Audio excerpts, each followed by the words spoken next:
from a design thinking perspective, there's a few things that I found, right? So I'm going to tell you one of them, and then I want you to tell me about it from your experience. So this article I was reading, it said for design thinking to be done well, you need to empathize with your users, so the people who are actually going to use your products.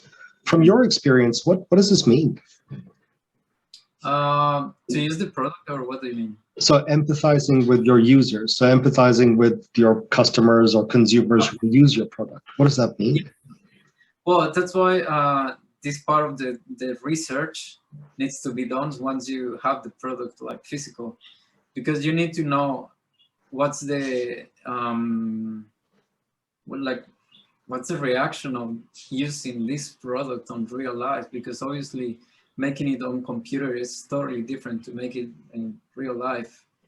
Can be, for example, you can buy a chair that looks amazing and has these like speakers and I don't know, just like very complex chair, I'm guessing. But then once you get it, like the position is not the best one, or the speakers are like too loud, or the material is just like not really good.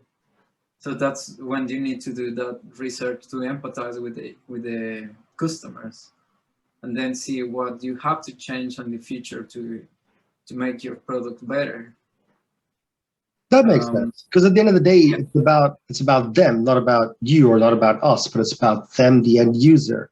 Like, we Yes. could spend ages building the perfect product, but if it's not what the customer wants or needs, then it's kind of useless, I guess. Yeah, even like just designing a product like in 3D, I don't think that's enough. Like literally, it's gonna be enough once you get some feedback from your customers, and then you improve it. But yeah, that's just like really important, because a 3D design is just nothing. It's just the idea, and it's just like the visual of how your product it's gonna look like. So how do you get deeper insights into consumers or into your customers? Like, how do you find out their actual needs or their problems or pain points? Surveys. You can do surveys.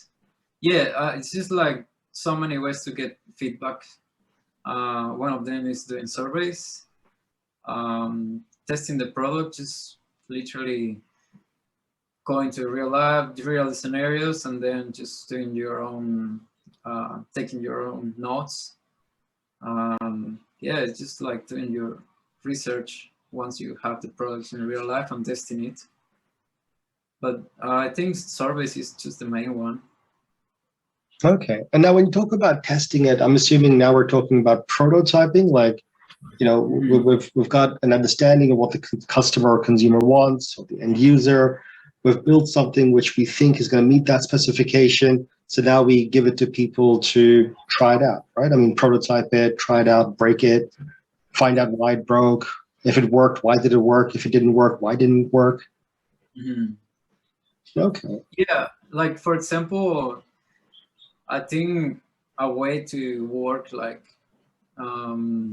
very efficiently in terms of prototyping now is the 3D printing, which helps a lot, because you literally, if you have the 3D model already made, you can just put it on a software that send it into a 3D printer, and then you get the product.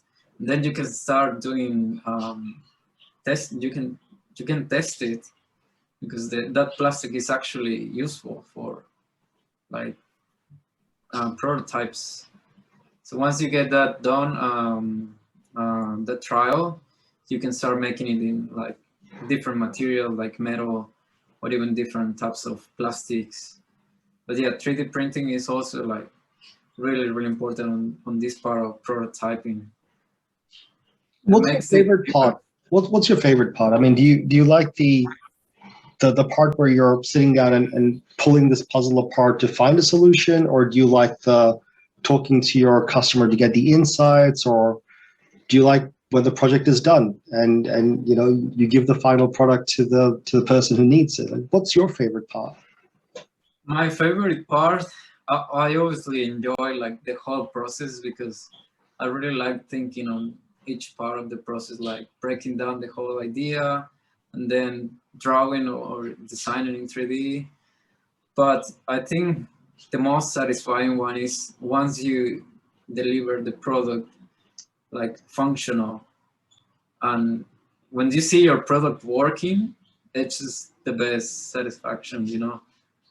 Like for example, my products in Lumetrics, um, I got into a point where I saw my scoreboards just hanging from the roof on a basketball field. And I was so excited because I was just controlling the scoreboard like from long distance, and it was working like wireless.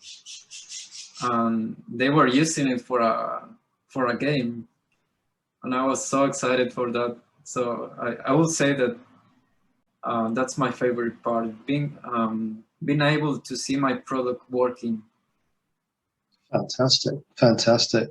And yeah, that would be a super proud moment because you did it. Yeah, You know, you made that happen. And yeah, who knows, exactly. like one day when you're gone, your products might still be there. So Yeah, many people can look up to it and be like, oh yeah, that's cool. And that's you. You made it happen. I like it.